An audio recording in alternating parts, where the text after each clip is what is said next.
decrease your personal expenses as low as humanly possible. That way your business has the opportunity to expand. So you're not like, well, I can't afford someone because how am I going to feed my family type of thing? What are you willing to sacrifice now to get ahead?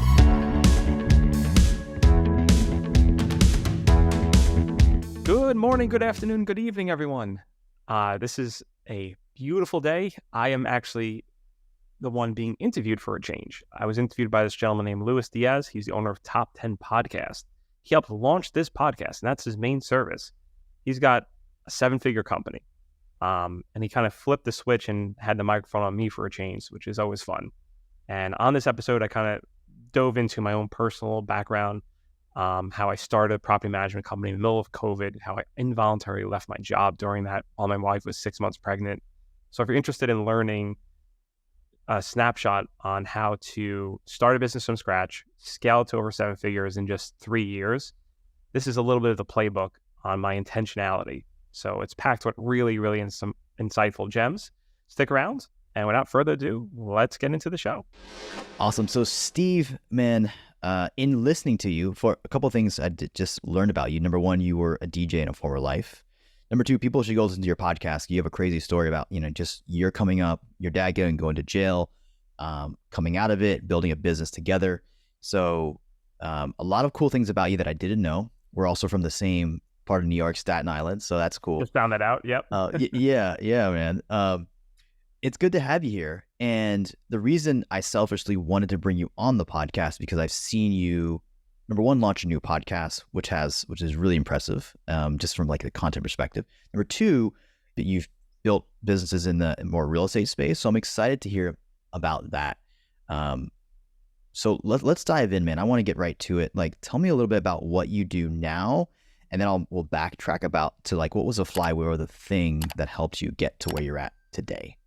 Yeah, absolutely, man. I really appreciate you having me on the show, and a testament to you guys. If anyone wants to launch a podcast, this is the team. They've been excellent. But for me personally, I have been surrounded by entrepreneurship from an early age. So my father, we kind of alluded a little bit to the background. When I was about 12, ended up going to federal prison on money laundering charges.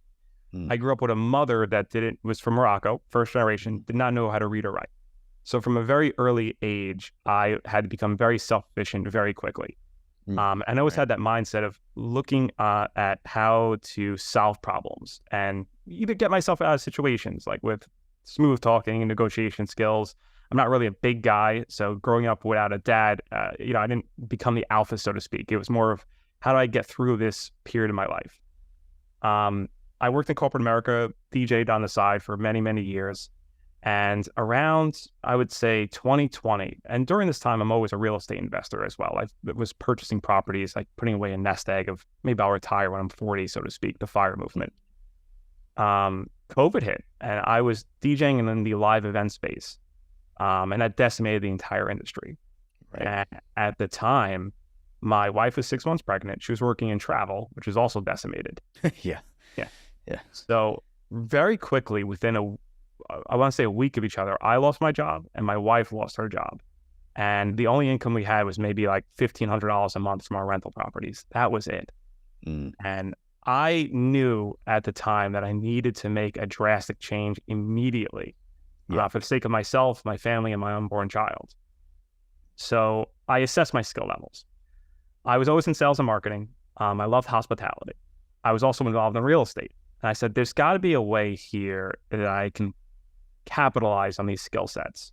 And I went kind of through the cycle of looking through the usual suspects, right? A mortgage broker, not so much. A realtor, I was kind of done working real weekends, and they're like I don't want to say a dime a dozen, but there's thousands and thousands of realtors that were in New York City and the outskirts. So that didn't really drive my interest. In my research, I came across property management. Now, I already own rental property. And I was like, I bet you there's a way to combine my hospitality skill set with the need for really good management.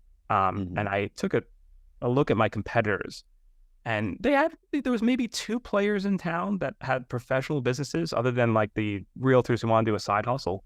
So I'm like, let me give this a try and see what happens. And I aggressively looked into what they were doing right and what I can improve upon. And I noticed that there was a complete lack of video content for advertising. It was mostly word of mouth that they were getting leads. Right. So I was like, I am going to double down on VSLs, so video sales letters, on Google Ads, and see what happens. And almost instantly, the first week, I think we had 5 leads from having 0 connections, 0 business, no getting a website off the ground. So I didn't even have an online presence, really, just a landing page. Right. And we found our niche. It was accidental landlords. It was people who weren't necessarily traditional real estate investors, but during the height of COVID, people were moving. There's quite a large migration from New York to Connecticut at the time, and there still is. And it was people who were just leaving their homes vacant and saying like, hey, I don't want to sell right now, but I do want income. And that's kind of where we came into the picture and slowly grew the business. The first year wasn't that spectacular, but I call it foundational, laying the foundations down of what started. And I want to say quickly, we're in year 3, and I'm proud to announce I'm actually exiting the property management company. You have a multi-6-figure offer on it. But we built up a tremendous book of business just on single-family rentals in Westchester County, which is upstate New York, and then Fairfield County, so like the Greenwich area. And that really started the ball rolling. And beforehand, the most I've ever made was like $70,000 a year, right? Which is okay income. I would say it's average. And it quickly started where I was like making multiple 5 figures every single month, which is astounding to me. And from $70K a year to 5 figures a month. It was amazing to see that growth. But with growth came a lot of issues, and knowing how to scale property, have the right team members in place. So it's been a heck of a journey to kind of get to where we are now. I don't want to go on a long spiel of the journey, but that's kind of I started out in property management and then expanded into construction and then expanded into real estate brokerage from that foundation. That's my long-winded answer to how I got started. Okay, so you shared a lot of cool things in there. I'm really focused in on like, okay, you had COVID hit, you realize like I got rental properties, but it's not enough to cover the normal expenses. It's maybe some, but not all of it. But I've got this skill set. So one thing I liked you did here that I want to pull out is that you analyzed your skill set and opportunities, which I think sometimes we like intuitively know that, but then we don't really go in and actually dig into the specific skill sets we have and like how can they make me money, and then also what are the opportunities in the marketplace. So I think you kind of did both of those really well. You then took the skills you had and said, I'm going to start up on Google Ads. So tell me about your Google Ads. Do you have experience on Google Ads previously to running those ads, or like how did that come into place? Okay. No, barely any, honestly. I read a really cool book, which you can see right behind me. It's $100 Million Offers by Alex Ramosi. Yep. And that kind of sparked the interest of an unbeatable offer. And I read a little bit of Russell Brunson's works of ClickFunnels and kind of went into like his expert secrets and a lot of his material that focuses on how to create a really great marketing funnel. And a lot of it was self-taught of creating an offer. And I just took what is the greatest pain point that a client can have, right? So not just in my business. Like, for example, if you are a client or prospective client and there's a leak in your kitchen and water's coming into your, like ruining your home, your pain point is severe. You just want this to stop immediately. So you're just going to quickly Google a local plumber, and whoever picks up the phone first got the job. Yeah, exactly. And it's the same thing for me. Like people, they have like this, like almost like this straw man of what a tenant is, like this adversarial relationship. So I wanted to capture that and say, okay, what is the biggest fears that people have when they're renting out their home? And that pain point is what my advertising is going to be.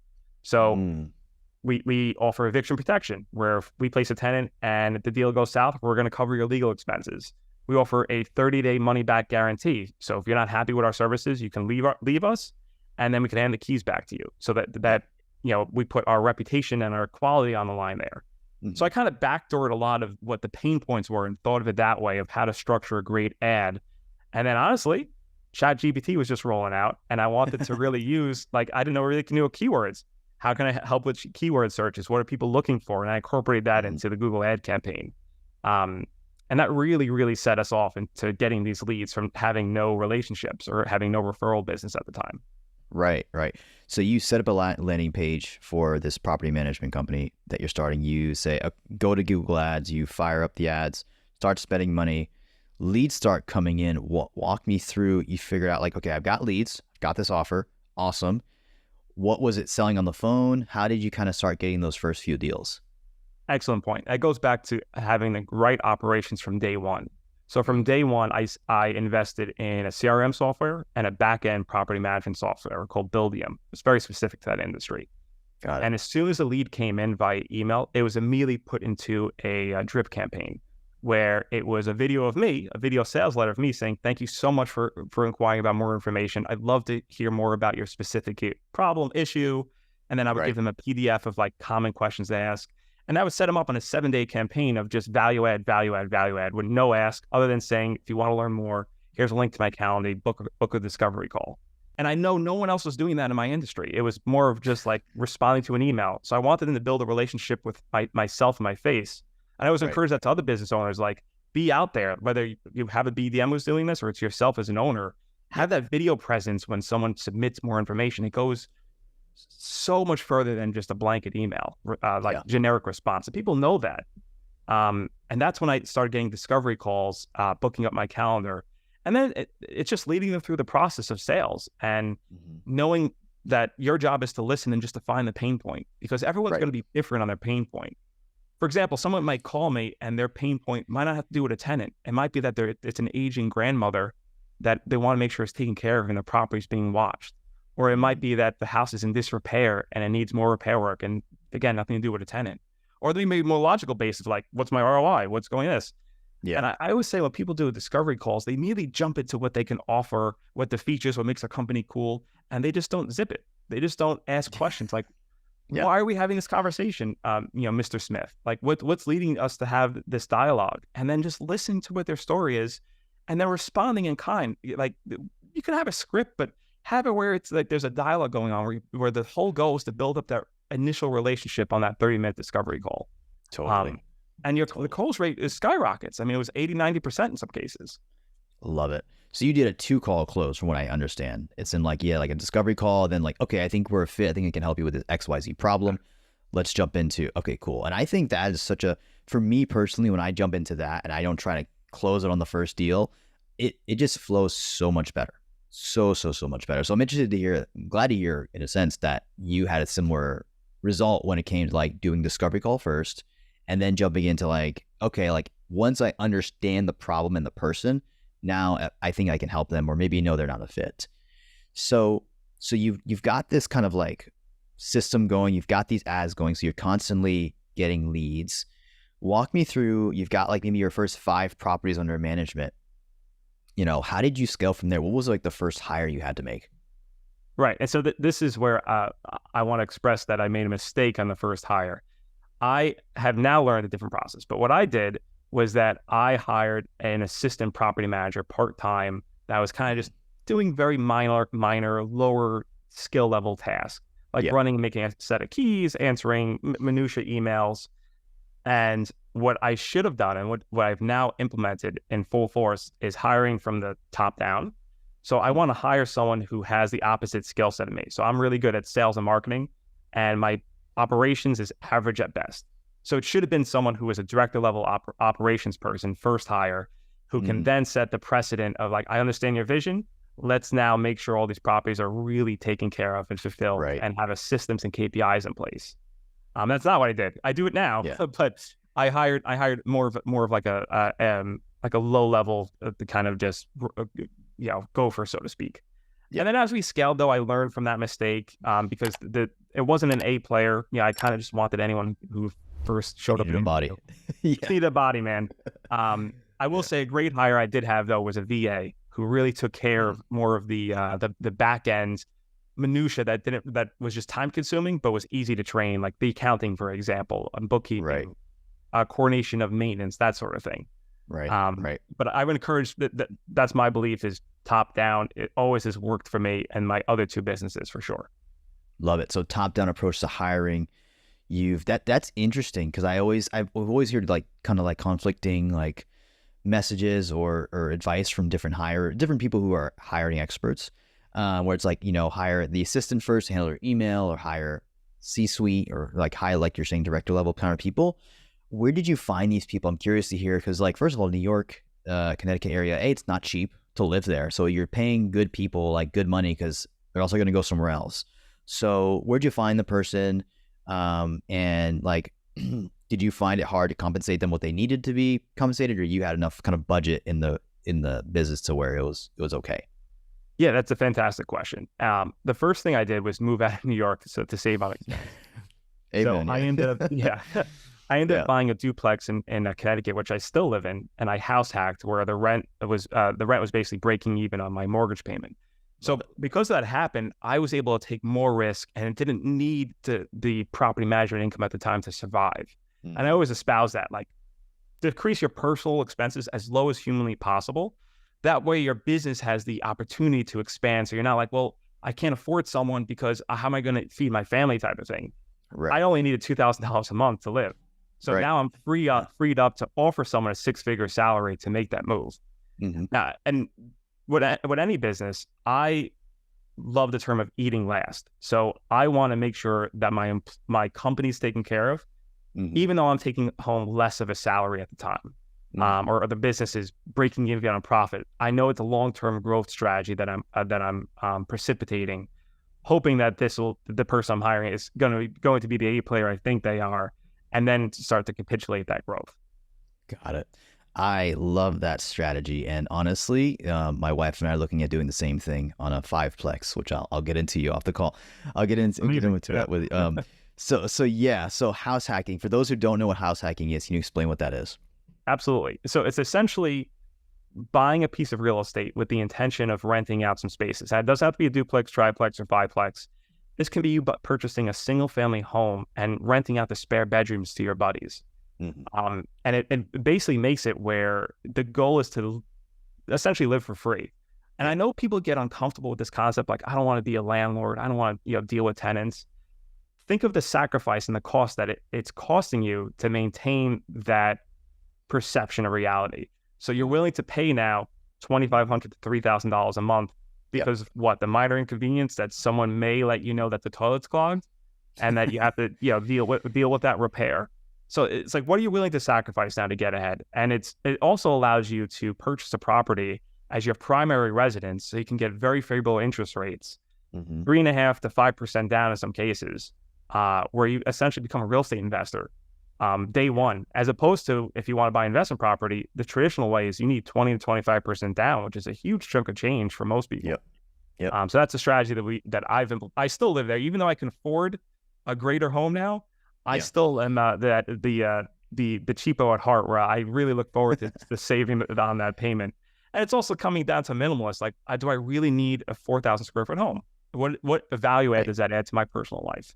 I value more experiences in travel. So that's where I'll spend the money on, so to speak. Yeah. Steve, we have a lot in common, man.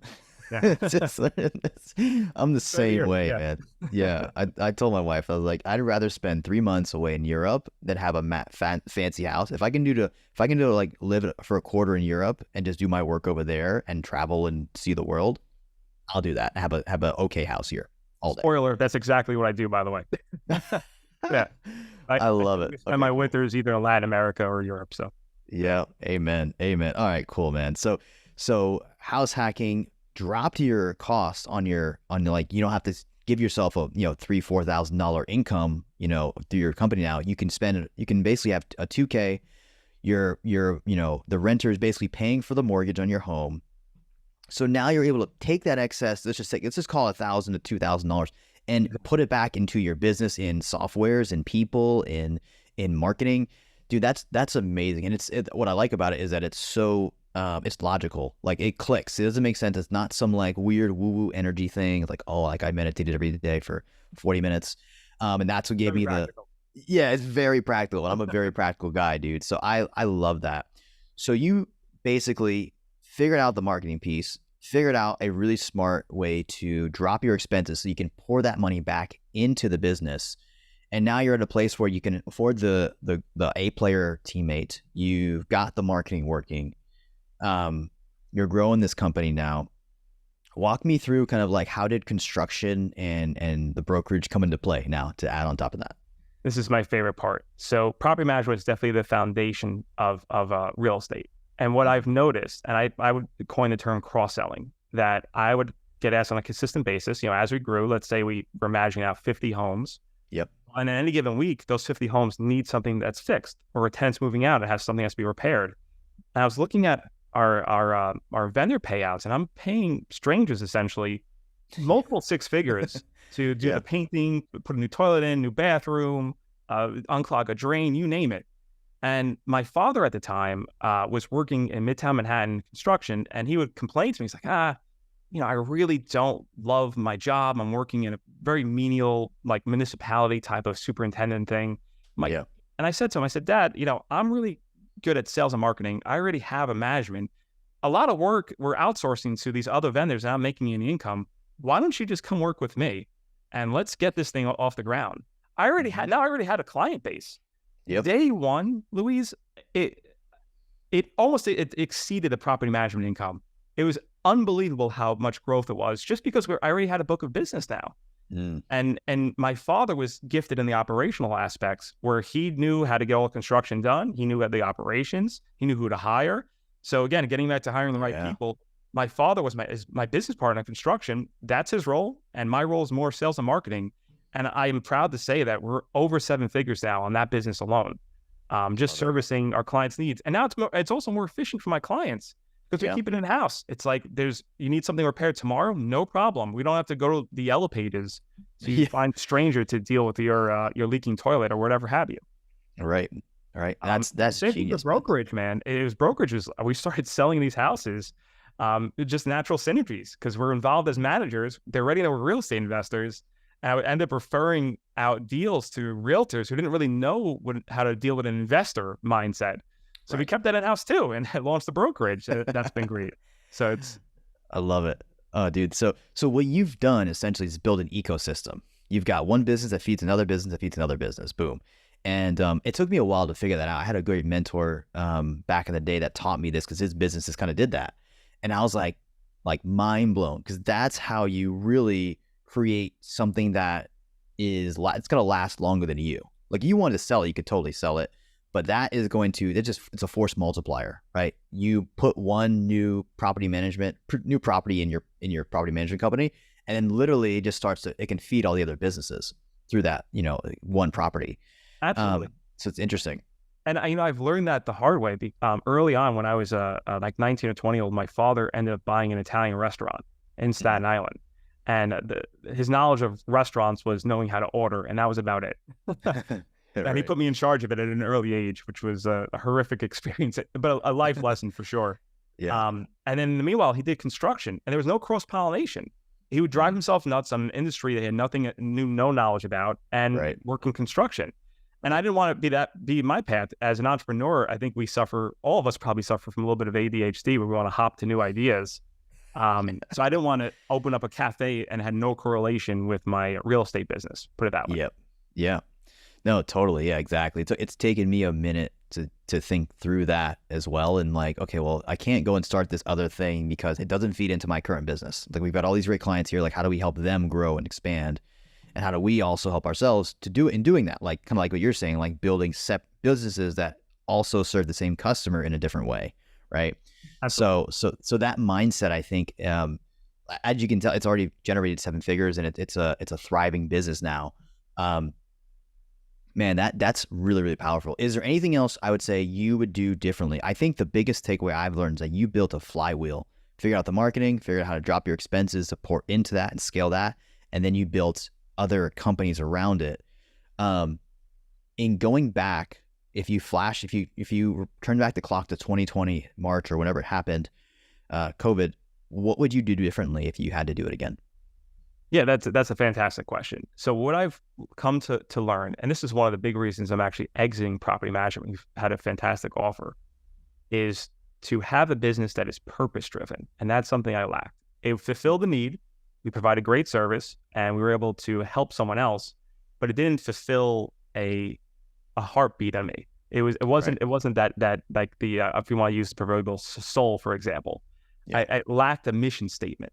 So early on, I would have definitely created a mission statement that people can kind of follow and be part of the tribe.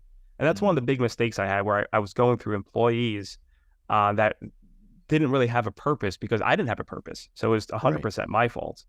And I would also probably almost invest immediately on getting some type of help when it comes to the VA side of it, because you can find great VAs in the Philippines, in Mexico, and they're fantastic employees. And it makes sense to have that almost as, I would say, a first hire, just to help you so you can focus on what you're great at, so they can fulfill more like the emails and answering very low level questions. Totally. Yeah. I mean, Central America and the Philippines have been great for us too, just from hiring property managers, podcast managers, I mean, editors, you name it. Train, if you have a good training system or learn how to train people really well, I think that's a gold mine. So I'm glad you mentioned that, and glad to hear kind of like the mission statement. So if do you have a mission statement now? I'm curious to hear, Steve, what is the mission statement for you now in this maybe new endeavor that as you're exiting the property management company? Yeah, so the new thing I'm going for is actually becoming a business coach for other service-based entrepreneurs. So roofers, property managers, plumbers, DJs, you name it, anyone where it's not a product being sold as a service. Because I found that what really moves me is helping other business owners succeed in their own companies. Yeah. And now I've kind of replicated 3 success stories in just under 3 years, where I know that what I've gone through is applicable to these industries. Right. And it's fulfilling a need for someone else because it expands, right? So if I help another property manager who's based maybe in West Palm, Florida, it grows their business and they can hire more employees and impacts the local economy. It helps their tenants who live there. It becomes this spiral effect that I find amazing. And also with this podcast that your company has been fantastic helping me with, what is the most amount of value I can give for free to anyone who listens that can maybe change their life? Even if it's just one person, to me, that's invaluable. And leading that as a lifestyle entrepreneur and having it where it's a purpose-driven mission, I think is really what is important to me at this point in my life. Totally. I got that. I've got some ideas for you as well. That's exciting because I think your podcast is going to really do that. And I'm excited to help you with that. But dude, in wrapping this up, Steve, where can people find out more about you? Not to just like the businesses, but like what's the place you want people to go to connect with you if they have questions or want to connect? Absolutely. So give me a listen on my podcast. So that's Service Business Success with Class. That's my little nickname from DJ days, is Steve Class. Instagram is going to be Stevie Class. That's STEVEYCLASS. Shoot me a DM. Love to connect with anyone. Just even if it's just offering free advice, happy to help anyone out. I got some cool things in the works. I'm writing a book, or wrote a book, getting it published soon. And potentially working with someone Mr. Tyler, you're launching a TED Talk. Nice. So nice. Fun stuff in the works. Kind of, again, moving to stuff that's mission driven is the goal here. Amen, brother. Well, thank you so much for being on. Super excited to see what you do in the future as you launch these new endeavors, man. And just appreciate your time. Yeah, absolutely, Luis. Looking forward to working with you further. Take care, man. Take care.